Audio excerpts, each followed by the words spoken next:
Aujourd'hui, j'aimerais vous lire une histoire qui a été rédigée par mon amie Martine Ducamin et qui s'appelle Nina face à un monde parfait. Le soleil se levait sur la ville, lui donnant une luminosité rassurante. Il était encore tôt, mais la température était déjà très agréable. Affairés tels des fourmis sortant de leur fourmilière, les gens quittaient leur logis pour prendre le chemin de leur lieu d'activité. Des engins électriques les y transportaient, semblant glisser sur l'asphalte et ne laissant derrière eux qu'un léger ronronnement.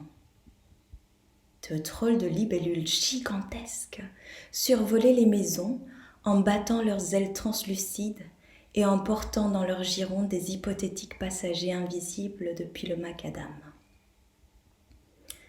La ville se réveillait tout en douceur, dans le calme et la sérénité. Pas un éclat de voix, pas un coup de klaxon, pas d'énervement intempestif. Cela ressemblait à un monde idéalement serein, sorti de l'imagination d'un fou ou d'un doux rêveur. Le regard vide, on aurait pu croire qu'ils étaient absorbés par leurs pensées, mais il n'en était rien. Chacun était connecté à son application favorite qui leur était diffusée directement dans leur conduit auditif. Et si par instant on voyait leurs lèvres remuer, ce n'était pas pour communiquer entre eux, mais pour changer leur programme. Nina découvrait ce lieu avec stupeur. Cette quiétude était paradoxale pour une ville grouillant de monde. Elle était à l'affût du moindre bruit qui aurait été tout à fait de mise compte tenu de cette effervescence matinale. Mais rien ne parasitait cette atmosphère envoûtante. Elle ne distinguait qu'un léger bourdonnement en bruit de fond, ne ressemblant à aucun des sons qu'elle connaissait. Même pas un souffle de vent, aucun chant d'oiseau ou aboiement de chien ne venait troubler cette ambiance monacale. Il lui vint à l'esprit que ce silence solennel pouvait laisser présager une catastrophe. Mais à cet instant, rien ne se passa. Nina était en train de partager un matin comme les autres avec ces gens qui lui ressemblaient physiquement, mais dont les comportements lui étaient étrangers. Elle avait quitté pour quelques jours son cabinet de soins où elle exerçait son activité de conteuse soignante, car elle avait été contactée par un membre attaché au bien-être de la population. Elle avait été sollicitée pour donner son point de vue sur le style de vie adopté dans cette ville hors du commun, et ce, dans le but d'en améliorer l'organisation. Elle avait d'abord été étonnée de cette demande qui était assez éloignée de son travail habituel, mais elle avait accepté cette mission en se disant qu'elle en retirerait sûrement un enrichissement personnel qu'elle pourrait ensuite partager avec ses patients écoutants. La pollution, le manque de place pour les habitations, ainsi que de nombreuses émeutes avaient décidé les membres du gouvernement à créer des villes témoins qui étaient peuplées de personnes triées sur le volet et répondant à des critères physiques et intellectuels bien précis dont Nina n'avait pas été informée et qu'elle ne manquerait pas de découvrir au moment voulu. Cette ville avait été construite dans un pays au climat idyllique, aux portes d'une forêt tropicale. Il était entièrement sécurisé. Une clôture gigantesque la cernait afin que les animaux de la forêt ne viennent pas l'envahir. On ne savait pourquoi, même les oiseaux, qui pourtant pouvaient y accéder, s'en étaient détournés. Tout avait été pensé pour que les résidents ne manquent de rien et soient comblés dans leurs besoins quotidiens. L'électricité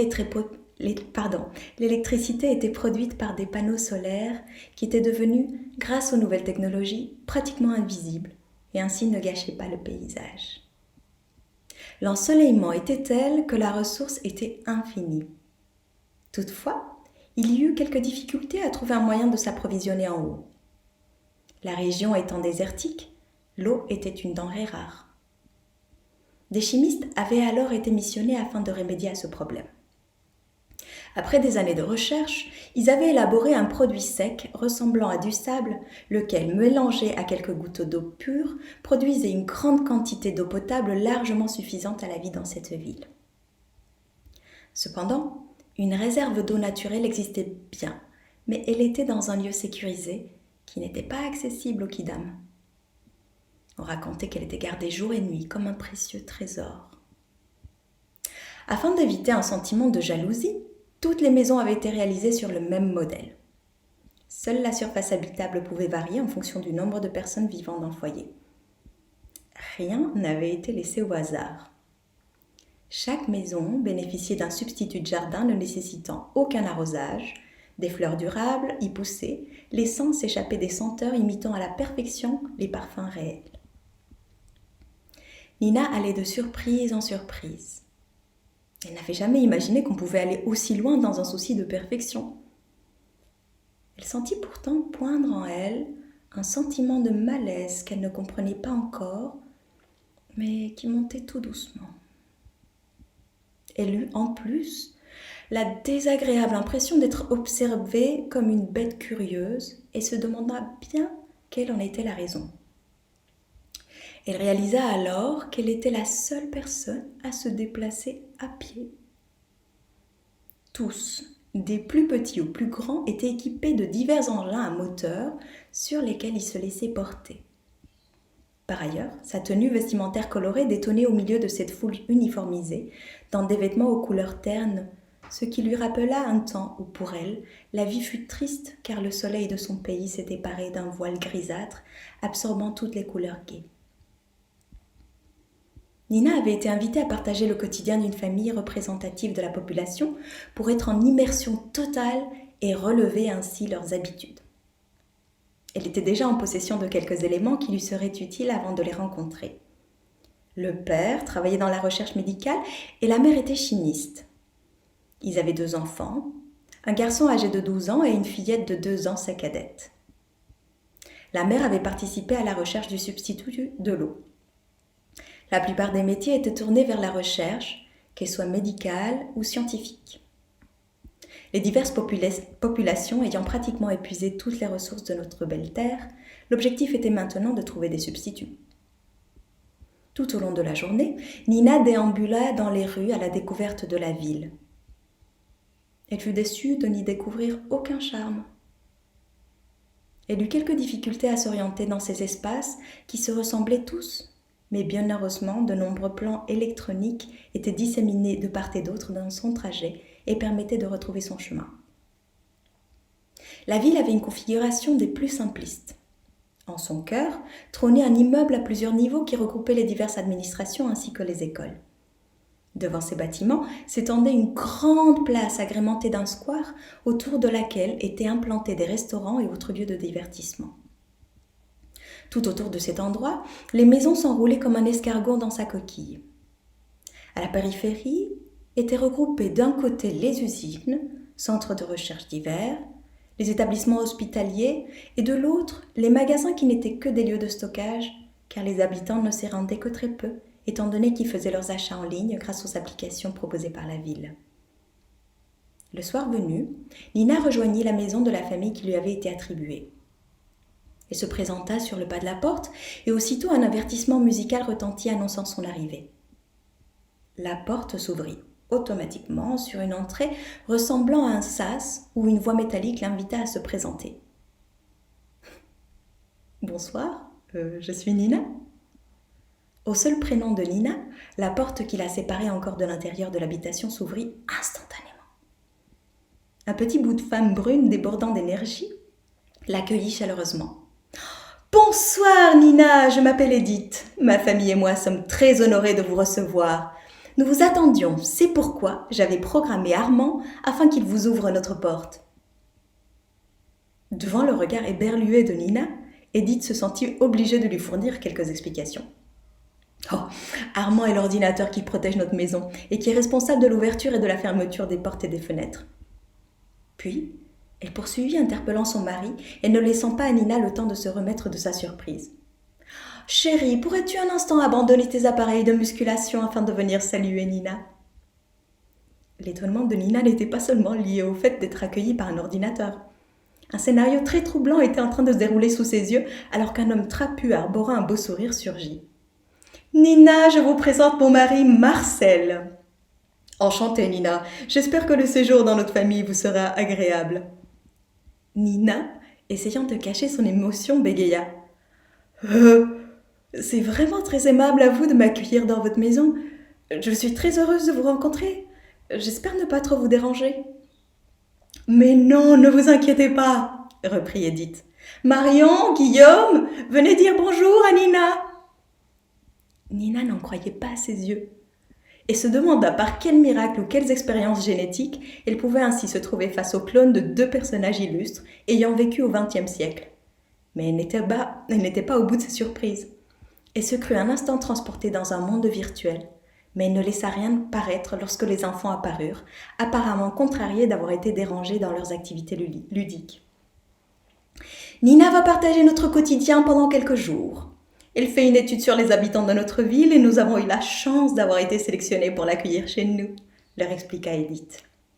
Alors, s'il vous pose des questions, essayez de lui répondre sans râler, comme à votre habitude.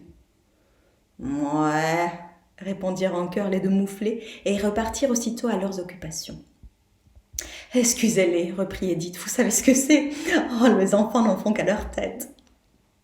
Et sur ces mots, elle prit Nina par le bras pour lui faire visiter la maison et lui expliquer son fonctionnement. Ainsi, Nina découvrit avec stupéfaction tous les miracles de la technologie.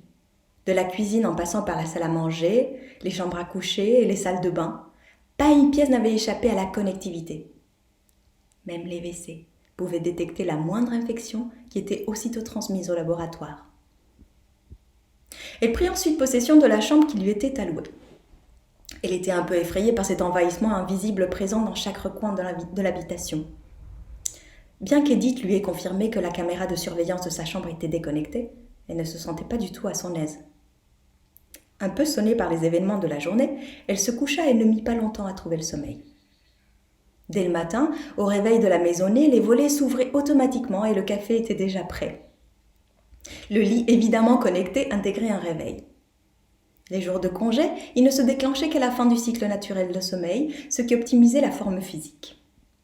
Dans la salle de bain, le miroir détectait les problèmes cutanés et distribuait la quantité de crème adaptée. Son sol faisait office de pèse-personne. Sous ses yeux ébahis, Nina vit défiler les membres de la famille, un à un, pas encore complètement réveillés, et dont les gestes dictés par les habitudes devaient se répéter inlassablement chaque matin. Ils étaient privés de toute initiative, les ordinateurs ayant pris le relais de leurs pensées afin de les préparer au mieux pour leur journée de labeur. Avant de quitter leur foyer, ils validèrent le choix du menu du dîner proposé par le réfrigérateur. Ainsi, les ingrédients correspondants leur seraient livrés directement par un système de tapis roulant qui arrivait dans un réduit réfrigéré situé dans le sous-sol de l'habitation. Ils pouvaient ainsi partir l'esprit tranquille, car rien n'était laissé au hasard. Pourtant, alors qu'ils s'apprêtaient à partir, une alarme se mit en route et un message clignotant apparut. « N'oubliez pas de vous souhaiter une bonne journée !» C'est ce qu'ils firent pour que l'alarme s'arrête et que la porte se déverrouille. Même le savoir-vivre leur était ainsi dicté, sans qu'ils aient besoin de l'intégrer naturellement. Le sentiment de malaise montait de plus en plus en Nina, mais elle ne s'autorisait pas à l'exprimer car sa mission était loin d'être terminée. Comme elle l'avait fait la veille, Nina partit d'un bon pas dans l'espoir de rencontrer des autochtones. Elle aurait voulu interroger quelques personnes, mais elle convint très vite qu'elle ne trouverait pas d'âme qui vive pour perdre du temps à répondre à ces questions. Rien ne semblait pouvoir perturber leur trajectoire jusqu'à leur lieu d'activité. Elle se dirigea vers le centre de la ville, dans le quartier dédié aux immeubles administratifs, en se disant qu'elle trouverait là-bas matière à s'informer. Elle arriva dans un square lorsqu'elle entendit une voix métallique qui l'interpellait. « Bonjour madame, en quoi puis-je vous être utile? Quels sont vos besoins ?» Nina regarda autour d'elle et ne voyant personne, elle en conclut qu'il s'agissait encore une fois d'une voix produite par un robot. Elle répondit. « Bonjour, je souhaiterais avoir accès aux archives des actualités et faits divers ayant eu lieu dans votre ville. » « Je ne comprends pas votre demande. Soyez plus clair, s'il vous plaît. »« Archives, actualités et faits divers, » reprit-elle. La porte de l'immeuble qui se trouvait face à elle s'ouvrit instantanément. Elle entra et se dirigea vers un appareil qui clignotait et sur lequel elle put lire « Faits divers ». Elle en fit dérouler la liste qui ne relatait que des faits anodins, tel un chat qui s'était échappé d'une maison et qui était recherché comme s'il avait été un bandit du grand chemin. Une tuile qui était tombée sur la chaussée et avait provoqué un embouteillage. Il ne se passait donc rien d'intéressant dans cette ville. Elle décida d'être plus précise et inscrit « Édith Piaf » sur le clavier. Un article attira alors son attention. Il y était relaté les expériences génétiques qui avaient été effectuées afin de reproduire à l'identique des personnalités ayant vécu au XXe siècle. Ces essais ayant provoqué un scandale, ils avaient été abandonnés très vite. Des couples mythiques avaient toutefois été recréés, tels Édith Piaf et Marcel Cerdan, Simone de Beauvoir et Jean-Paul Sartre, Johnny Hallyday et Sylvie Vartan, etc. Il apparut donc à Nina que cette ville fantomatique sortie de nulle part abritait le résultat d'expérimentations bannies dans le reste du monde. À cette idée, un frisson d'horreur parcourut son corps. Elle fut forcée de constater que l'humanité et le respect d'autrui n'étaient plus des valeurs à l'ordre du jour. Seules les expériences novatrices étaient à l'honneur. Au hasard de ses recherches, Nina remarqua un article au premier abord complètement loufoque. On y relatait l'histoire d'un homme qui était accusé d'avoir eu une relation extra-conjugale. Alors qu'il était chez lui, il avait contacté sa dulcinée depuis le portable intégré dans son conduit auditif. Or, ce numéro ne faisait pas partie de la liste exhaustive enregistrée, ce qui provoqua une anomalie que l'aspirateur connecté ne manqua pas de relever et de transférer aux autorités compétentes. L'homme avait été arrêté illico presto, jugé et incarcéré dans un centre où étaient retenues toutes les personnes accusées de comportements déviants.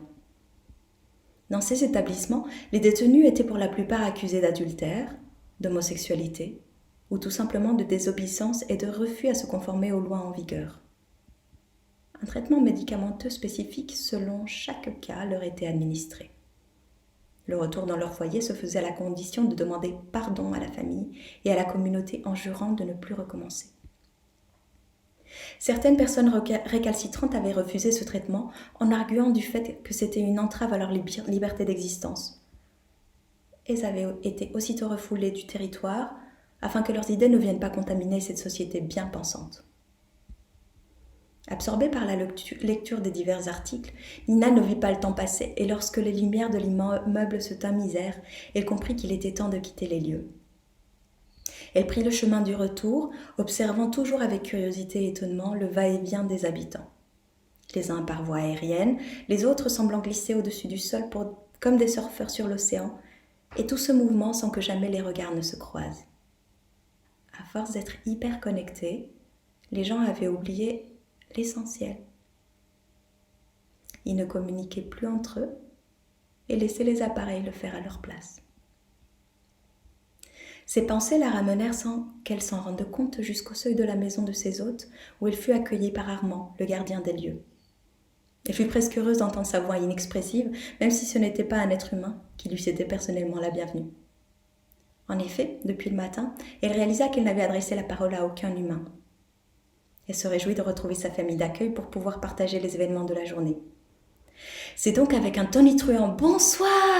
qu'elle entra dans la maison. Mais il n'y eut aucun écho à son salut. Les enfants déambulaient comme des zombies, tous deux casqués d'un appareil leur diffusant des images. Marion était connectée à sa série préférée, tandis que Guillaume semblait en découdre avec un ennemi invisible. Nina n'eut plus qu'à se retrancher dans sa chambre et se plongea dans la lecture d'un roman en attendant le retour des parents. Un peu fatiguée de sa promenade, elle se laissa emporter par un sommeil léger qui fut interrompu par l'éclat d'une voix métallique qui brailla « À table !» Confuse de s'être endormie, elle s'empressa de rejoindre la petite famille réunie autour de la table de la cuisine. « Bon appétit !» dirent-ils en chœur. Cette formule semblait être le sésame pour débuter le repas. Nina ne réussit pas à définir ce qu'elle était en train de manger.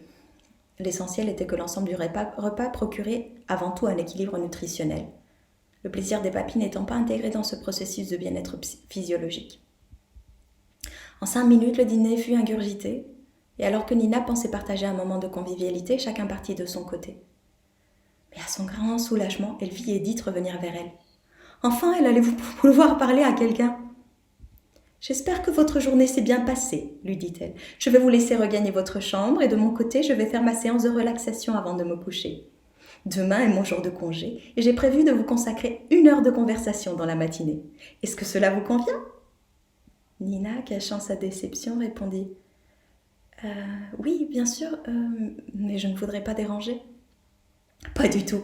Vous pourrez en profiter pour me poser toutes les questions que vous voudrez. Dans le cadre de votre enquête, nous nous mettons à votre disposition pour assouvir votre curiosité. C'est très aimable à vous et bien bonne nuit et à demain Edith. Bonne nuit Nina. Les occupations quotidiennes de chacun étaient préprogrammées et rien ni personne ne semblait pouvoir interférer dans le déroulement de ces rituels. Comme il était encore tôt pour dormir, Nina s'allongea sur son lit pour lire. Le repas l'avait plutôt dérangée. Elle se sentait lourde et nauséeuse. Très vite, le sommeil la gagna alors qu'elle essayait de résister. Elle se trouvait dans l'incapacité de s'extraire de cette torpeur contre laquelle elle luttait de toutes ses forces, mais qui la paralysait. Elle eut alors l'impression de dériver sur un nuage flottant au-dessus du sol. Une forte lumière blanche envahit l'espace et elle crut que sa dernière heure était arrivée. Elle sentit alors une légère piqûre dans le bras et se retrouva dans le néant. Elle rêva qu'elle était dans un endroit où ne vivaient que des robots. Elle était angoissée car elle ne savait pas comment communiquer avec eux. Il l'avait confinée dans une petite pièce prévue pour des expériences métaphysiques. Elle cherchait à s'en échapper, mais il n'y avait ni porte, ni fenêtre. Elle se trouvait entre 4 murs sans aucune ouverture. Un rayon laser balayait l'endroit pour essayer de la transformer, elle aussi, en robot. Elle courait dans tous les sens pour échapper à ce rayon. Tout à coup, un énorme vacarme se produisit. Les cloisons de sa prison s'écroulèrent et elle put s'enfuir. Au dehors, l'affolement était général et les robots se désintégraient les uns après les autres. Nina, elle, se sentait sereine sans savoir pourquoi. Elle n'éprouvait aucun effroi et elle se réveilla. À son grand étonnement, Nina n'était plus allongée sur le lit sur lequel elle s'était endormie. Elle se trouvait dans une petite pièce toute blanche avec une fenêtre et une porte, ce qui dans un premier temps la rassura. Un homme habillé de blanc entra et lui demanda comment elle se sentait. « Mais où suis-je » l'interrogea-t-elle. « Vous êtes au centre hospitalier, madame, vous avez eu beaucoup de fièvre. »« Mais comment suis-je arrivée ici ?»« Tous les lits sont connectés à notre établissement. Lorsque la fièvre dépasse un seuil qui est considéré comme dangereux pour la santé de la personne, le lit émet un signal qui nous est transmis. Aussitôt, une équipe médicale est venue vous secourir et vous conduire ici. » Nina comprit qu'elle n'avait pas flotté sur un nuage, mais qu'elle avait été simplement transportée sur un chariot, et la lumière blanche qu'elle avait vue n'était rien d'autre que l'éclairage de l'hôpital. L'homme en blanc reprit. « Nous avons effectué des analyses et toutes s'étant révélées négatives, vous pourrez quitter notre centre dès que vous vous en sentirez capable. Vous avez été victime d'une indigestion due au fait que vous n'êtes pas habitué à notre alimentation. Nous vous avons seulement fait une injection qui vous a fait dormir pendant 48 heures et qui a permis à votre système digestif de reprendre son bon fonctionnement. » « Ah, d'accord. Merci, monsieur, docteur, » réussit-elle à bégayer encore sous l'effet des sédatifs.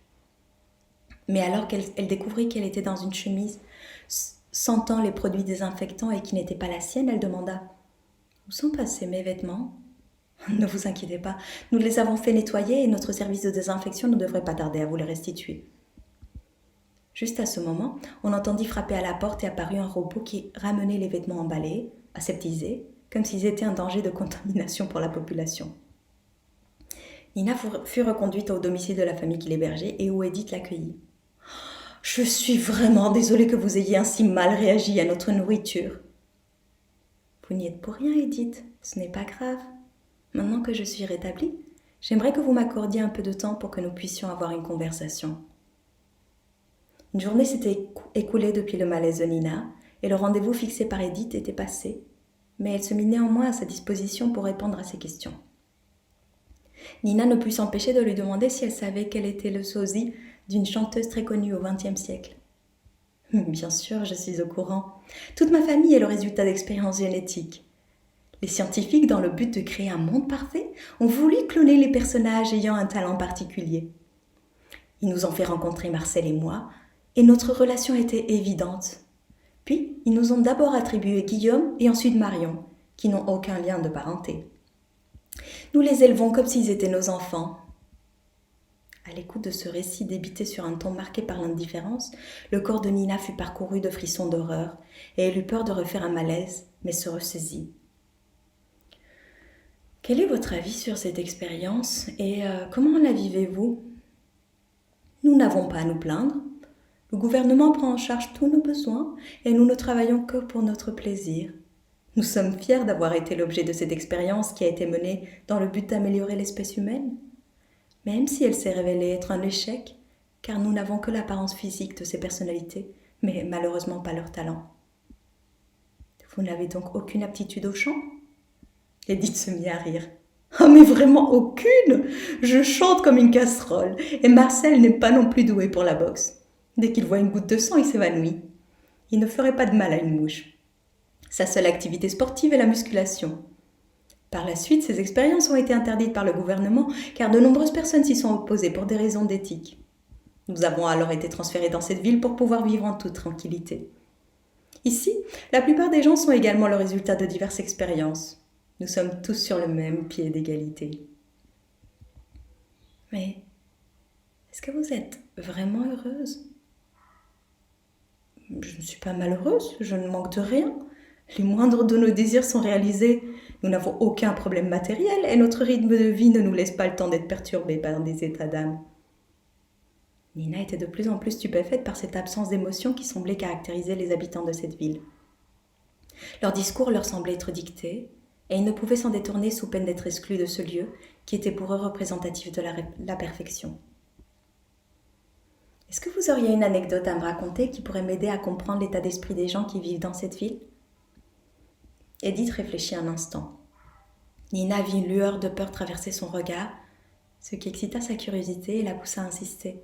« Vous avez un événement qui vous revient en mémoire ?» Edith semblait gênée, mais l'écoute bienveillante de Nina l'incita à se livrer. « Je veux bien vous faire part d'un événement qui s'est déroulé il y a quelques jours, mais je voudrais que vous me promettiez de ne pas en faire état dans votre compte-rendu aux dirigeants de la ville. » Bien sûr, Edith. Je vous promets que ça restera entre nous. Comme si des oreilles malveillantes pouvaient entendre, Edith se rapprocha de Nina et sur le ton de la confidence lui raconta. La semaine dernière, alors que nous rentrions de notre journée de travail, nous avons vu un véhicule du centre hospitalier qui se trouvait devant la maison de notre voisin. Nous le connaissons peu, mais il est très courtois et ne manque jamais de nous saluer. Il vit seul, ce qui est plutôt rare ici. Il a dû bénéficier d'une dérogation, car pour un meilleur équilibre, seuls les couples ou les familles sont autorisés à habiter ici. Nous sommes allés voir ce qui se passait, et le personnel hospitalier nous a dit qu'il était décédé suite à une crise cardiaque. Nous avons remarqué sur les lieux une personne qui semblait très affectée par son décès. Elle nous a avoué qu'elle se trouvait dans la maison quand le drame s'est déroulé. En fait, il ne s'agissait pas du tout d'une mort naturelle. La personne nous a raconté que depuis quelques jours, la maison avait des dysfonctionnements, ce qui perturbait énormément notre voisin, car les techniciens n'avaient pas trouvé d'où provenait la panne. C'est pourquoi, face à son désarroi, cet ami était venu lui rendre visite afin de le rassurer. Or, ce jour-là, sans aucune raison, l'alarme s'est mise en route. Puis, ce fut autour des jets d'eau anti-incendie qui ont tout inondé. L'ami entendit alors un bruit sourd. Il a accouru, mais il était trop tard. Notre voisin avait retourné contre lui une arme qui habituellement sert à faire fuir les animaux sauvages. Il était tellement bouleversé qu'il nous a fait cette confidence en nous faisant jurer de ne la partager avec personne, car le suicide n'est pas toléré dans notre ville. Vous vous rendez compte, Nina ? Cet homme a préféré mourir que de subir ces désagréments pendant quelque temps. Nina était perplexe et ne savait que dire. Elle était à la fois horrifiée par cette histoire, mais en même temps, pour la première fois, elle avait pu entrer en contact avec les émotions d'Edith, endormie dans un coin de son cerveau. Entraînés dans une routine, la plupart des gens semblaient avoir perdu leur sensibilité, mais n'étaient pas si loin, car certains événements pouvaient encore l'éveiller. Sur ce constat qui lui fit dire que tout n'était pas perdu et que l'espoir était encore là, Nina décida de mettre fin à son séjour. Elle prit congé de ses hôtes et les remercia chaleureusement de l'avoir accueillie. Les enfants ne prêtèrent que peu d'attention à son départ, trop occupés au visionnage de leur programme favori. Nina en eut le cœur gros. Elle espérait qu'un jour ils se rendraient compte qu'il serait dans leur intérêt de se connecter à leurs émotions plutôt qu'à leur visionnage stérile. Edith lui avait commandé un de ces engins qui flottait au-dessus de la chaussée et qui faisait fonction de taxi. Il la mena directement au centre de gestion de la vie de la ville. Elle y fut reçue par un haut dirigeant. « Asseyez-vous, je vous en prie. Je suis très heureux de vous recevoir et j'ai hâte de connaître votre point de vue après ce séjour dans notre magnifique ville. » Nina ne savait comment formuler son opinion sans froisser ce personnage qui semblait important. « Je tenais d'abord à vous remercier pour l'accueil que j'ai reçu dans la charmante famille qui m'a hébergée, dit-elle. « Je pense que certains détails ne vous ont pas échappé, s'impatienta-t-il. Il appelait ça des détails. Nina cherchait ses mots. En effet, j'étais tout de suite frappée par la ressemblance des membres de famille avec des personnalités ayant vécu au XXe siècle. L'homme commençait à s'exciter. Vous avez vu, c'est fabuleux.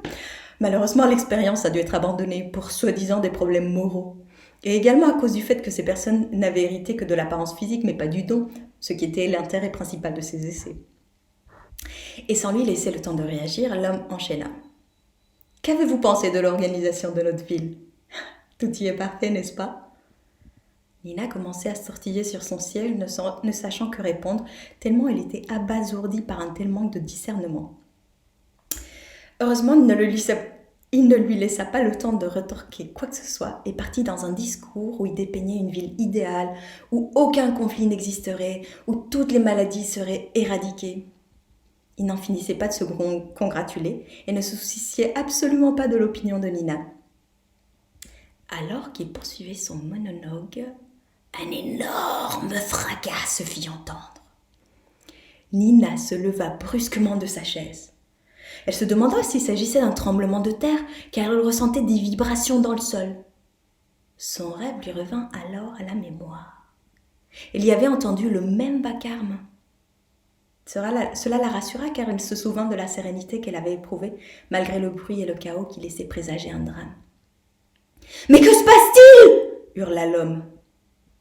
Au dehors régnait le désordre le plus complet. Les gens habitués à suivre le même chemin tous les jours étaient complètement désorientés et ne savaient plus dans quel sens se diriger. Au loin apparut un gigantesque nuage de poussière qui peu à peu avançait vers la ville. On aurait dit une tempête tropicale, mais cela n'expliquait pas le tremblement du sol qui faisait penser à un séisme. Le nuage de poussière avançant à un rythme régulier, on put enfin distinguer ce qui le provoquait. Une horde d'éléphants était en train d'entrer dans la ville. Ils la traversèrent sans ménagement, détruisant tout sur leur passage. Leur pas lourd et affirmé faisait trembler la terre et résonner dans le corps de Nina. Elle était en état de sidération devant ce spectacle qui ne l'effrayait pas, mais la captivait. La nature avait repris ses droits. Aux portes d'une forêt tropicale, la ville avait été construite sur le chemin que les éléphants empruntaient pour aller se désaltérer. Leur mémoire ancestrale les avait ramenés vers ce lieu qui, depuis des siècles, était leur passage pour aller s'abreuver. À la sortie de la ville, un lac d'eau douce, seule réserve naturelle à des kilomètres à la ronde, était jalousement entretenu par les dirigeants. Il avait entouré d'un grillage assez haut pour que personne ne puisse en profiter, mais cette protection ne résista pas longtemps à la force tranquille du troupeau, mené par l'éléphante qui en était le guide. La vision qui s'offrait était surréaliste. Cet endroit, qui seulement quelques minutes avant était d'une apparence parfaite, ressemblait maintenant à un champ de bataille. En arrière-plan se dessinait la forme de ces animaux tellement imposants et majestueux, heureux d'avoir atteint leur but. Ils se plongeaient dans l'eau, s'aspergeaient, et leurs bâillements étaient des expressions évidentes de leur plaisir. Pour la première fois depuis qu'elle était arrivée, Nina était remplie de bonheur. Elle était émue aux larmes et ne pouvait dévier son regard de cet extraordinaire spectacle, mais les cris de l'homme qui l'avait reçu la sortirent de sa torpeur. Quelle catastrophe! Tout est détruit! Hurlait-il. Tant d'années pour construire cette ville parfaite, et en quelques minutes, ce troupeau de pachydermes a changé un paysage idyllique en apocalyptique. Apostrophant Nina comme si elle était responsable de cette situation, il lui cria « Vous qui avez des solutions à tout, je serais bien étonné que vous m'en trouviez une !» En effet, vous avez raison, je n'ai pas de solution car je ne vois pas de problème, osa-t-elle ironiser, amusée par le regard abasourdi de son interlocuteur. J'irais même jusqu'à dire que cette catastrophe est paradoxalement une chance qui vous est offerte. « Vous vous moquez de moi !» s'exclama-t-il au comble de l'énervement. « Mais pas du tout, je suis très sérieuse. Cet événement peut être salutaire pour votre ville et ses administrés. »« Oh mais vous délirez, ma pauvre dame! Ma ville est détruite et vous êtes en train de me dire que c'est un bienfait !» Je vois bien que vous êtes un homme de bon sens qui n'a pour objectif que de rendre vos administrés le plus heureux possible. Lorsque vous aurez recouvré vos esprits, je ne doute pas que vous saurez prendre les bonnes décisions. À cet instant, l'homme était incapable de comprendre les propos de Nina et celle-ci coupa très vite court à toute discussion, avant que la colère de l'homme ne monte encore. « Je suis désolée de devoir vous laisser, mais mon taxi m'attend. Je vous souhaite trouver les solutions pour incorporer ce bouleversement dans la reconstruction de votre belle ville. » Nina quitta les lieux sur ces mots, laissant l'homme interloqué, tout à sa réflexion qui allait sûrement lui prendre un certain temps. Plusieurs mois plus tard, Nina apprit par Edith que ses remarques subtiles avaient finalement enclenché chez l'homme de pouvoir une vision plus humaine de la vie à venir. Et après mûre réflexion, la réhabilitation des lieux fut effectuée en intégrant le passage des éléphants. Une voie leur fut réservée afin qu'ils puissent rejoindre le lac pour s'abreuver. Les habitations furent reconstruites de part et d'autre de cette artère, laissant ainsi le libre passage aux animaux, afin que leur marche ne soit plus entravée par des constructions. À partir de là, il régna dans la ville un vent de liberté. L'émotion qu'avait procurée l'arrivée de ce troupeau d'éléphants resta imprégnée au plus profond de chacun des habitants. Ils commencèrent ainsi à retrouver une part de leur sensibilité qu'ils avaient mis de côté tellement habitués à suivre la routine qui leur avait été inconsciemment imposée dans un monde où les préoccupations matérielles étaient une priorité et où les relations humaines étaient reléguées au second plan. Chaque année, les gens attendaient avec impatience le moment où les éléphants venaient traverser leur ville. Ils les accueillaient avec joie et leur passage donnait lieu à une semaine de réjouissance organisée par les dirigeants de la ville. Quelques années plus tard, Nina fut invitée par Edith pour voir le résultat de la reconstruction. Cette fois, elle fut émerveillée de voir les changements qui avaient été opérés. Elle ressentit surtout une atmosphère beaucoup plus humaine. Les gens se regardaient à nouveau dans les yeux et se saluaient. Mais Edith lui réservait une surprise. Elle l'entraîna dans une petite salle où se trouvaient déjà bon nombre de personnes. Une estrade y trônait, la faisant ressembler aux salles de spectacle d'antan. Lorsqu'elle se retourna pour en faire la remarque à Edith, celle-ci s'était éclipsée. Nina prit place sur un fauteuil face à la scène, et lorsque la lumière se tamisa et que la musique fit entendre ses premières notes, quelle ne fut sa surprise de découvrir Edith devant un micro et dont l'arrivée fut accueillie par un tonnerre d'applaudissements. Lorsqu'Edith entama la chanson, Nina fut parcourue de frissons. Elle était émue aux larmes. Sa voix ne ressemblait pas à celle de la chanteuse disparue, mais son timbre était tout aussi rempli d'émotion. Ainsi, ce bouleversement avait vraiment été salutaire pour tout un chacun. Il avait révélé les émotions masquées par la routine imposée. Ce nouveau vent de liberté avait libéré la créativité. Nina put repartir, le cœur léger, heureuse de constater que la nature humaine, malgré les prouesses techniques les plus insensées, était d'une richesse infinie. Nina, laquelle, ne l'oublions pas, était avant tout conteuse soignante, s'enrichit de cette nouvelle expérience dont elle se servira assurément à l'avenir pour aider les personnes en difficulté. Histoire imaginée par Martine Duquin.